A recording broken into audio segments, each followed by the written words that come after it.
tonight I will mention three relatively simple things. One is the bifurcation, which involves instability. The other one is bistable structure or snap-through phenomena. And the third one is morphogenesis. Morphogenesis is a phenomena that shapes form in different ways.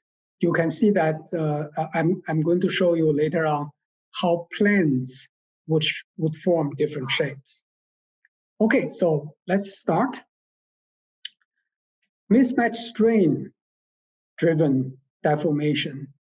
They are sometimes driven by physical mismatch. The top figure over there is what we call thin film deposition. You can deposit thin films that have intrinsically different dimensions. Okay? When you deposit the thin film on a substrate, and if you can take away the substrate, then the thin film, because of the intrinsic different dimensions, will start to roll up. Very often it rolls up to the tube shape. Okay?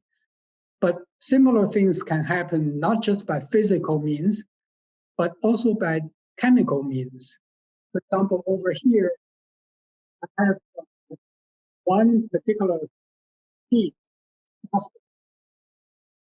If you put it in the solvent, it rolls up just like that with the same mechanism.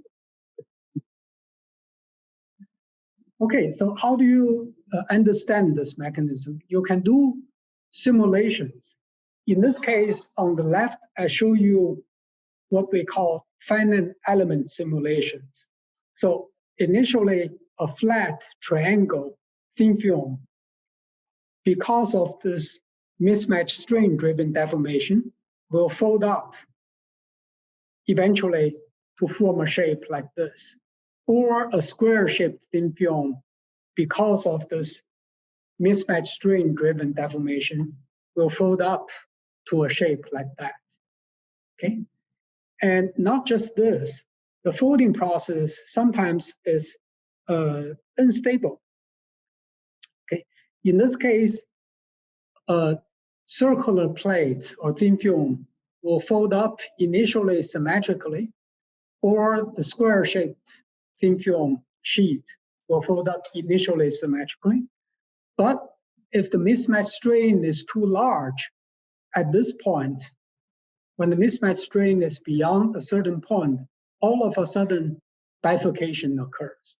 So it folds into two different, or the curvatures along two directions will deviate, becomes two, one goes up, one goes down. So the original spherical shape will eventually become cylindrical shape. Okay, same thing is true for the square-shaped thin film or thin sheet. Okay, so making use of this particular mechanism, we can develop a way to fold semiconducting thin film into nanotubes. In this case, it's a semiconducting thin film, which is just a few nanometers, right about 10 nanometers thick.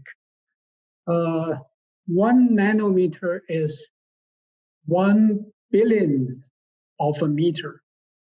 So it's very small. Let me give you maybe another dimension just to show you how small that is. The atomic dimension, one atom for most of the atoms, is about a fraction of 1 nanometer. So this thin film over here is just a few or tens of a dozen or so atomic layer thick. And we are able to fold it up to a tube shape like this. This is semiconducting material.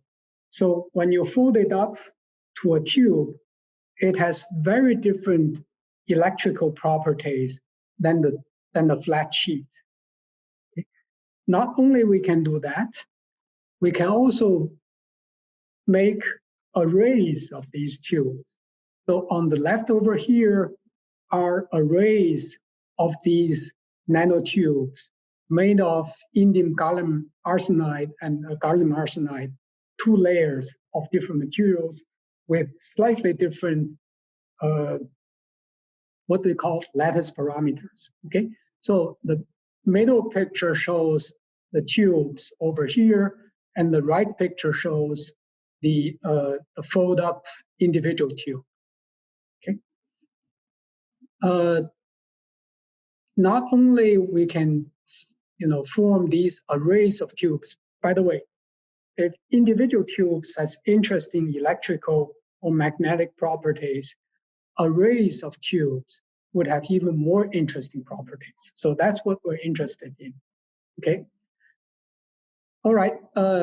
With the mechanics, we can not only fold it up to a full tube, we can also fold it up to a quarter turn tube, half turn tube, 3/4 tube, or full tube, or whatever the dimension that you want to have. Okay, so we have very good control even at the nanoscale. Okay, you can see that the scale bar over here is about 50 micrometers. So the diameter of this is on the order of 50 to 100 micrometers. Okay, so what do you do with this? Well, one thing you can do is you can use these tubes to perform certain functions. For example, we were able to fold these tubes up to a helical shape. Okay? Indeed, initially our goal was to fold up something like a double helix. Certainly it's not the living material, but it would be nice to have a structure that would give you some properties of a helix type. If you cut holes in these square-shaped or rectangular-shaped thin film, thin sheets, then when it folds up, you have holes on these tubes. And we called it nano flute. It takes a nano finger to play this nano flute. You can also coat conducting wires on the tubes, on the sheet, on the 2-dimensional sheet before it folds up. So when it folds up, when you have these conducting wires, it becomes a device. Okay. And this is the case that when you have different thickness of the thin film, when you deposit it, then you have tube in the tube structure. This is a tube in the tube structure. Okay. How do you use them to develop device? This is our goal, ultimate goal. So we want to have a design that you can put all the devices as thin films, 2-dimensional flat thin films on the surface. Okay. Then after that, it's all designed. And after that, you just etch the sacrificial layer away or remove the bonding layer. And all these things would fold up to different devices. Sometimes to resistors, sometimes to capacitors, or inductors, or different types devices. Okay, so that's an interesting way to generate a device by starting with a 2-dimensional flat sheet, then generating a 3-dimensional, interesting 3-dimensional device with certain functionalities. Okay. Certainly, if you push it to the limit, you can generate interesting art pieces as well. For example, like this origami shape or that origami shape. Okay. The nanotubes that we generated or our collaborators generated actually can perform certain functions. For example, in this case, we have the nanotubes over there, and the nanotubes can be used to grow neurons. These dark things are axons. You can see that when they enter the nanotubes, they are guided by the nanotube and goes through the nanotube very fast to the other end. And this could be potentially used as a device or a way to do neuron regeneration or neuron damage repair. This was done by Professor Xiuling Li's group at University of Illinois Urbana-Champaign. So certainly tube structure is good, but we can also generate other types of structures. And to give you an example, the current generation of photovoltaic devices or solar cells are generally speaking planar in nature. Okay, the planar solar cells they have the potential problem challenge of if you shine the sunlight normal to the surface, then the efficiency is quite high. However, if the sunlight shines on the solar cell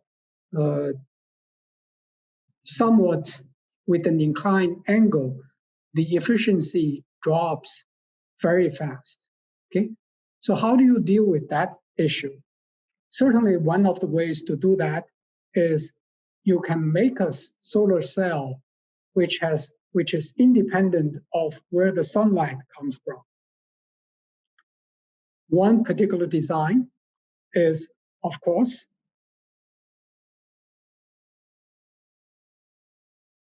a spherical solar cell. Okay, so potentially you can make a spherical solar cell that whichever direction the sunlight comes from, you have exactly the same efficiency. Okay, and now in order to maximize the efficiency of this, what we also did was we can put a mirror around it.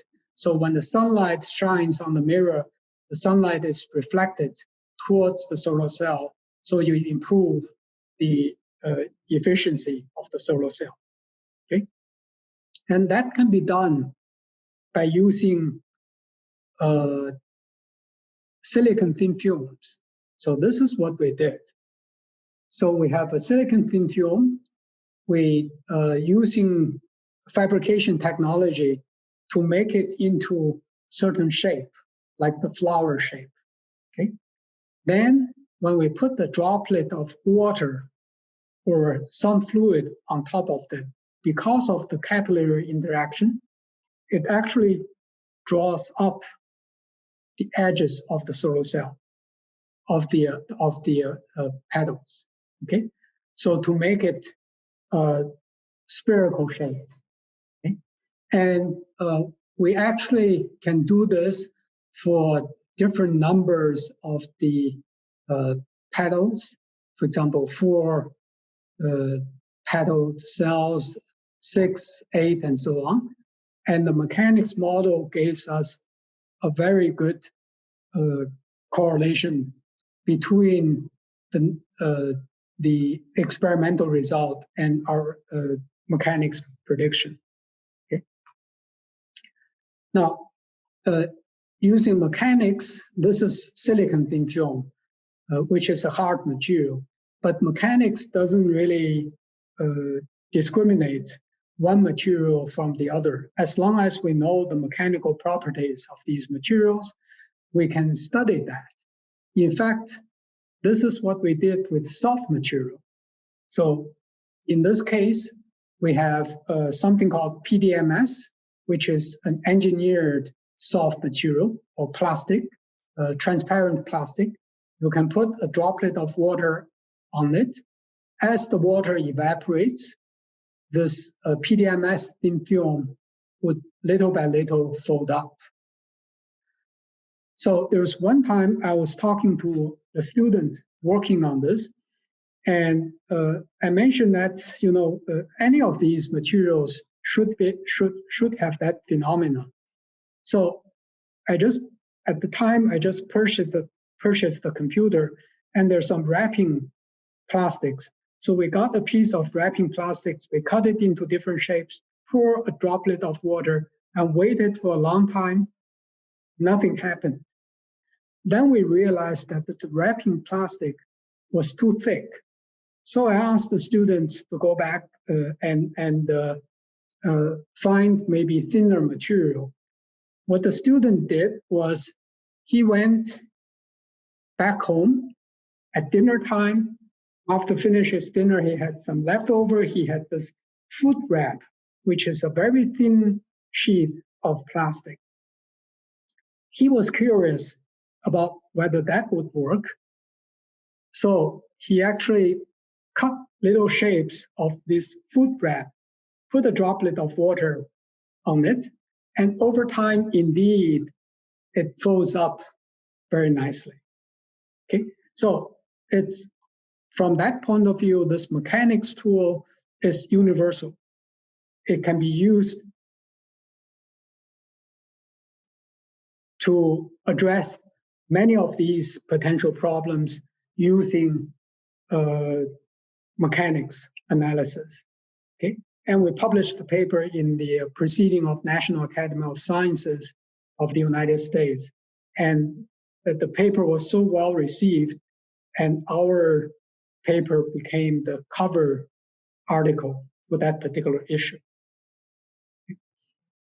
And if you understand the mechanics of this thing, you can actually design all kinds of different shapes. For example, you can design what we call kirigami shapes and fold it up to little balls like this, or a little cup like that, or a cup with a cat. All kinds of different shapes you can fold. Okay. Sometimes, if the shapes are having certain types of characteristics, you also have this so-called bifurcation behavior, or the symmetric type of folding becomes asymmetric. Okay. I can show you some examples.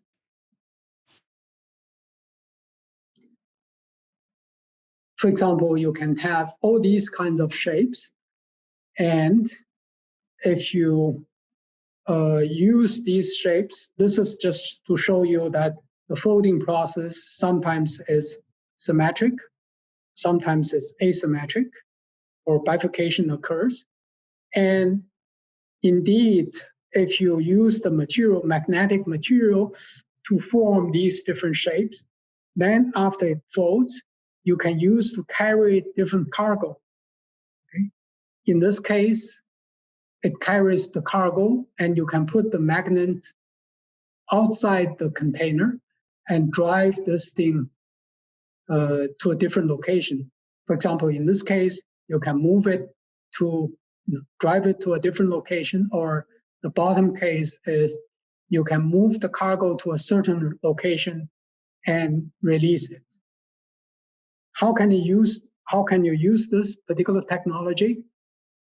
One way is to form these devices and use them as carriers of certain, for example, drugs, and move them to certain locations, maybe the tumor location, and release the drug and let the drug target the tumor very specifically, rather than having the chemotherapy that kills many of your healthy cells. Okay. Okay, you can also use the same technology to make devices. For example, in this case, it's a sensor. And again, you roll it up to a tubular shape. But before you roll up, you can actually print a circuit with electrodes printed on it. These are conducting lines, electrodes printed on it. Then when you roll it up, you can roll it up with a tissue in there, or micro tissue in there. In this case, the micro tissue is a cardiac micro tissue, or heart cells. Okay, heart cells beat.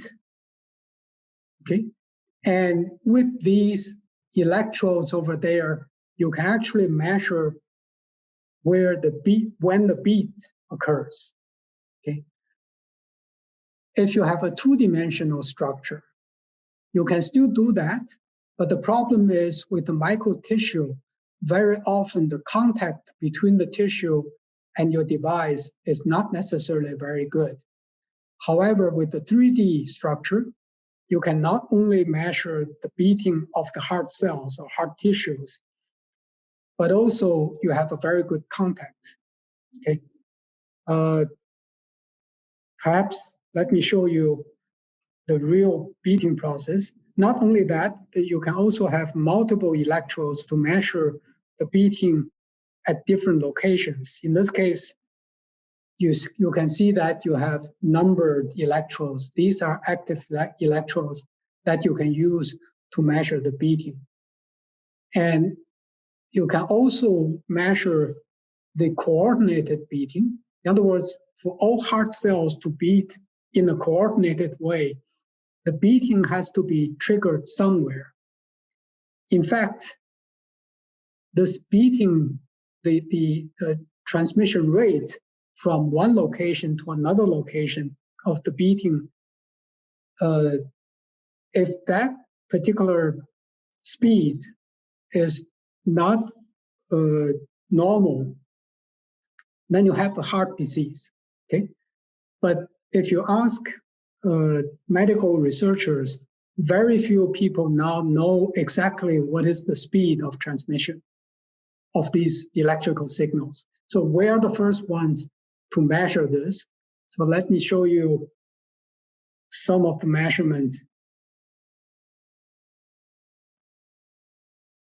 So on the left, you see the beating. On the right, you see the transmission speed. So that can be measured very relatively easily for the first time.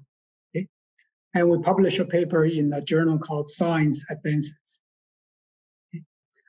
So this is one of the simple phenomena that we can use, the rolling up or the folding of these thin film structures to study the different mechanical deformation and using them to develop cells, solar cells, or sensors, and so on. Okay? But for soft materials, these are soft materials we're talking about. One of the major challenges of soft materials is it's soft, so it doesn't really deform very fast. However, if you look at this case, this is something called Venus flytrap. It's a plant. It can deform very fast, so fast that it can catch a fly. So I don't know whether you have tried. Well, Singapore doesn't have many flies, but if you see a fly, whether you have tried to use your hands to capture it, it's very difficult, not very easy. So the plant can do that. It's quite amazing. So this is, it turns out that the mechanism to achieve that is something called snap-through, which is a process that deforms and make use of the energy drop during the deformation.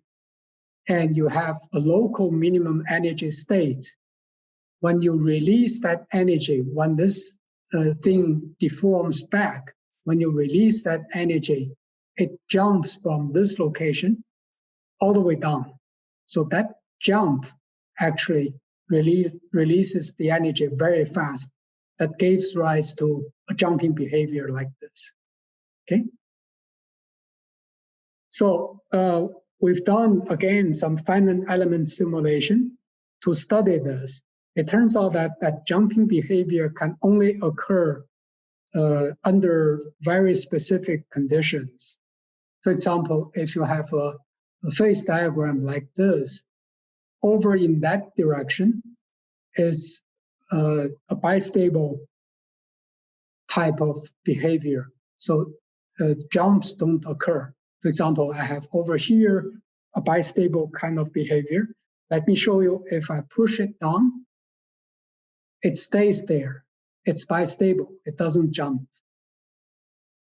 On the other hand, over there, you have a over there you have the monostable. Over here, you have the bistable. So monostable meaning that if you push it down, when you release the pushing tip, it goes back. However, with the narrow band over there, you have the bistable behavior, which is the behavior like this. So when you push it down, after you remove the loading, it jumps up.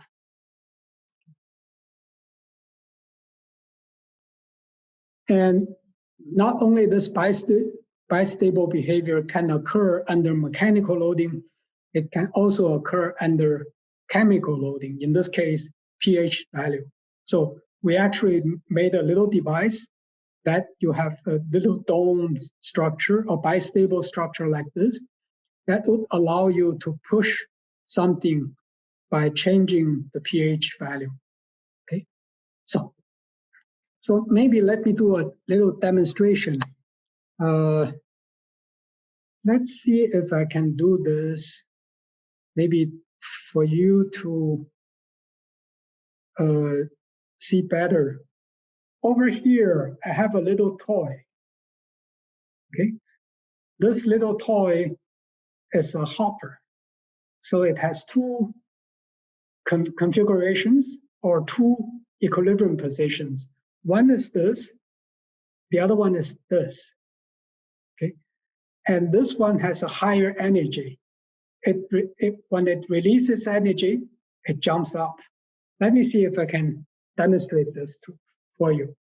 Okay, so I bend it, push it to the other configuration. Then I put it on a flat surface. Oops. It actually hit my ceiling. Okay, let me show you again. Okay. So this is one of the mechanisms or one of the phenomena that we want to explore to show that indeed mechanics can play a very important role in understanding and devising these different devices. Okay. In fact,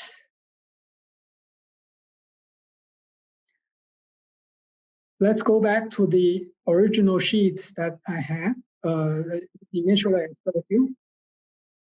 The phenomena could be even more rapid. I mentioned that this mismatch string-driven deformation will hold it up to a tube. In this case, it will unfold after folding up, and fold it in the other direction. It's almost like a living thing. So if you understand the process, you can actually devise many interesting different devices or observe interesting phenomena. Okay, but all these things compared to, for example, this particular phenomena, which is the growth of vegetable or plants. Everything we've talked about compared to this is very simple. This is much more complex. And it involves all kinds of phenomena in there. So this process, shape formation of a plant, is called morphogenesis, or formation of the shapes. And that's something that we're interested in. In fact, we are particularly interested in flowers, flower petals. Okay? And 4 different types of shape we're trying to study or understand. This is the sort of a twisting shape, or helical twisting, or saddle bending shape, or edge waving shape. Okay? That's what we're interested in. And if you ask biologists what controls the shape formation, or what controls the growth of these plants, they always tell you that it's controlled by the DNA. But if you ask them how DNA controls the shape formation, many of them would stare at you and say, you know, it's obvious DNA controls the shape. How it's control the shape, they cannot explain. However, they do know that there's something called growth factor, or in the case of plants, it's auxin. The growth factor is called auxin. That actually controls the growth rate of the leaf. For example, in one case, they found that the growth factor concentration is much higher near the bottom of the leaf. And after it grows, the bottom grows much faster. Okay? And in the other case, the top grows much faster. And sometimes it grows relatively uniformly. Okay? So then our interest is to find out what exactly controls the shape formation if you know the growth factor is not uniformly distributed. So we went to the botanic garden and we found some particular plants. In this case, it's a plant with twisting leaves. In this case, it's a plant with wavy edge. What we did was we sliced the plants, the leaves, parallel to its center stem. Okay? And we measured the length of these cut slice. Okay? The length is not uniform. As you move from the center towards the edge, it becomes longer and longer. Okay? In fact, we can pretty much fit the distribution of the length with this power law equation. Y is the location from the center stem towards the edge, and W is the width of the overall leaf. And so you have 2 parameters. One is N, the exponent of the power law equation. The other one is beta, which is the maximum. When Y equals W, this beta gives you the maximum strain, maximum differential growth between the edge of the leaf and the center of the leaf. Okay. So we did some finite element simulation again, and using these 2 parameters, one is beta, the other one is N, as controlling parameters. So when beta and N are equal to different values, for example, when N equals 2, many of them are twisting. When N is very large, you form wavy edges. With that simulation, you can also devise or develop what we call phase diagram. So for different N and beta, you can see different shapes: twisting shape, helical twisting, edge waving, and so on. It turns out that the green dots over there, these are our experimental results. So these are the leaves cut from saddle bending leaves. These are the ones cut from the twisting leaves, and these are the ones cut from the edge waving leaves.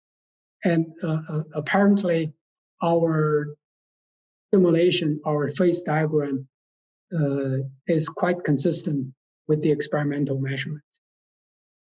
So with this simple mechanism, we were able to, or mechanism of differential growth, we were able to explain how these different shapes form in plants. However, we were not, we didn't stop over there. We also ask ourselves the question, what if you have an engineered system? One particular engineered system that we're interested in is this PA gel, or a polymer called the polyacrylamides, hydrogel. The hydrogel is a porous material, so you can, because of porosity, you can actually grow living cells in there. However, the gelation process or the polymerization process depends on oxygen concentration. When the oxygen concentration is high, the gel's formation rate, polymerization rate is very slow. When the oxygen concentration is low, the polymerization rate is high. So that gives us a hint that maybe we can use this as equivalent to differential growth of plants. So in that case, the growth factor in the plants is equivalent to oxygen concentration in our hydrogel. And the cellular network is this porous network. And the nutrient transport is equivalent to monomer transfer, monomer diffusion, and so on. So using this analogy, we were able to look into how these gels form. The details is not important. Over here, the important thing is if you have initial solution shape like this, the lowest oxygen concentration would be at the corner, and you form a ring-shaped hydrogel solid. Or if you have a shape, initial solution of that shape, the lowest oxygen concentration is at the center, you form a sheet. And for these things, because of continuous polymerization, you also have 3D shape formation. And if you cut it open after you form a ring, the ring actually collapses like this. And using that understanding, you can form twisting shape, you can form helical twisting, saddle bending, edge waving, and all kinds of shape. And you can even model using this engineered material, hydrogel, to model the real shape formation process of plants. For example, twisting leaves, saddle bending leaves, and if you have a plot of a plant, if you turn it 90 degrees, you can see that it curves and grows up against gravitational force. You can simulate the same thing or using the hydrogel shape, okay? And you can even use this particular engineered material to look into the mechanisms of asthma. Asthma is a mechanism that the air pipes collapse because of inflammation.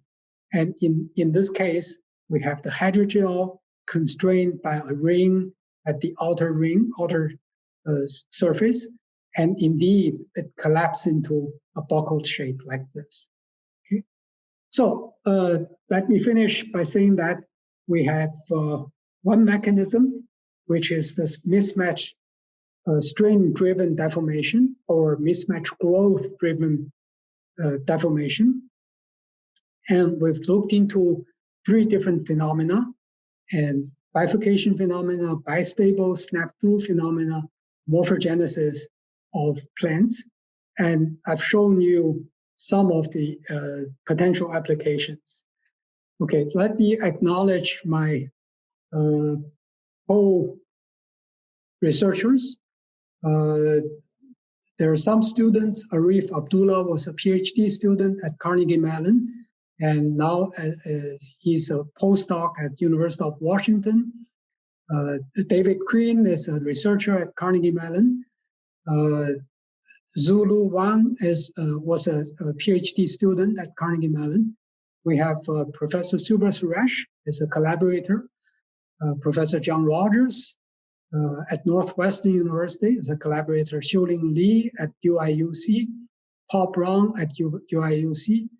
Changjing Huang was Subra's and my postdoc at Carnegie Mellon. He is now an assistant professor at NTU. And Zahi Cohen-Carney is a collaborator at Carnegie Mellon. Okay? And we published the results of these research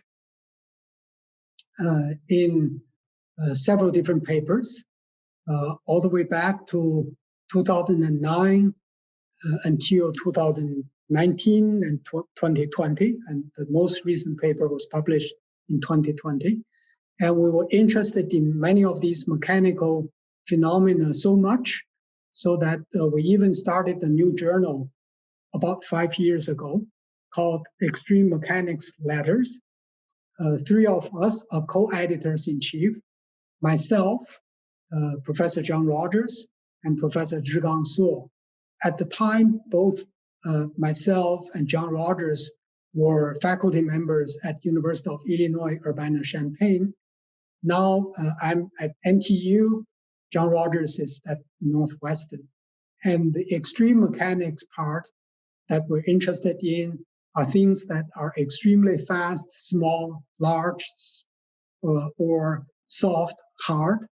It's extremely new, extremely useful, extremely interesting, certainly. Okay, so if you look at these, so as faculty members, very often when you talk to them, what they care about is their research. They want to see their research be successful, have impact, and also, published in good journals with good citations. As a university, this is also something that we care about. So let me go back to something that I'd like to update you on the university's status. NTU for the past few years, or 10 years or so, has been doing extremely well. And we have been rising, especially in the so-called university ranking.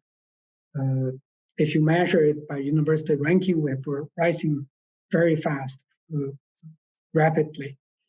And some of our areas, for example, engineering, this was the result of 2019 US News and World Report ranking. So this is the US perspective. And overall, we were ranked number 49. That was the first time we're within the top 50. Our engineering was ranked number 5 in the world. Several fields was ranked very highly. Material science was ranked number 1 in the world, even higher than MIT, although some people doubted that. Computer science was ranked number 2 in the world. Chemistry was ranked number 2 in the world. Okay? In fact, our computer science, to give you another example, we have so many very talented young faculty members. And these are 3 of the young faculty members in the computer science school. And they're specialized in AI. And the world's largest professional society is called IEEE, IEEE. So every 2 years, they would select 10 most promising young people in a particular area. 2018, they selected 10 people, young people, from in the area of AI. Among those 10, 3 of them are NTU faculty members. So this is how good we are at attracting good talents to the university. Okay. All right. So let me thank you for listening to what I am passionate about and what I care about. And one last thing I want to mention is I would like to invite you back to visit your alma mater. And particularly, let me show you one new thing that has happened at the university. This is the new Yunnan Garden. And that just opened about 2 months ago.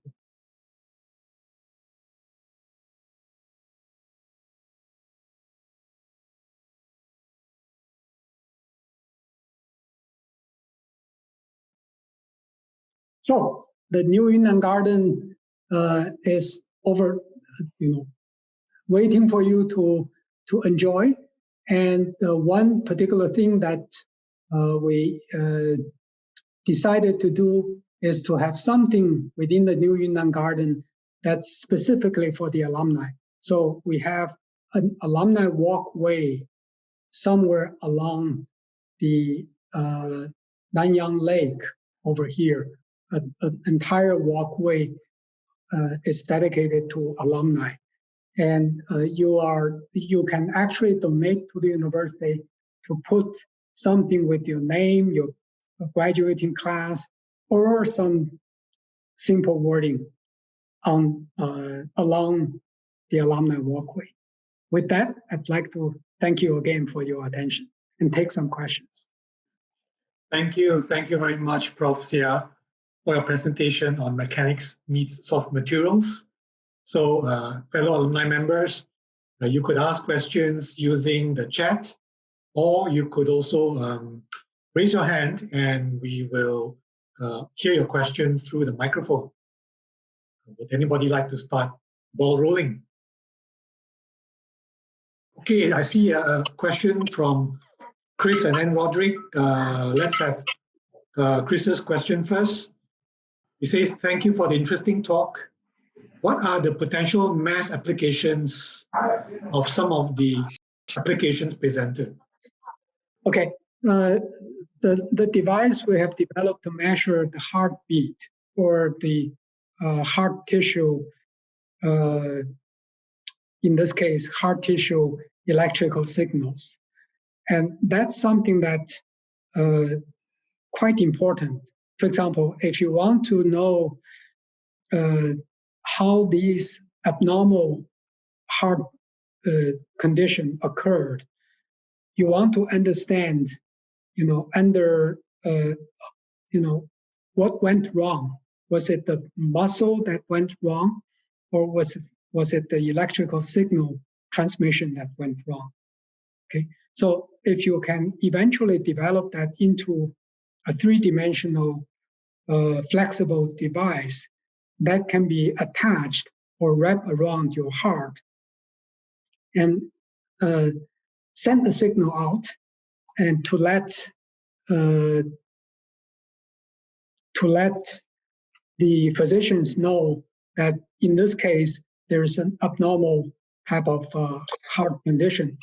In that case, the physician can have much more quantitative information about your heart condition.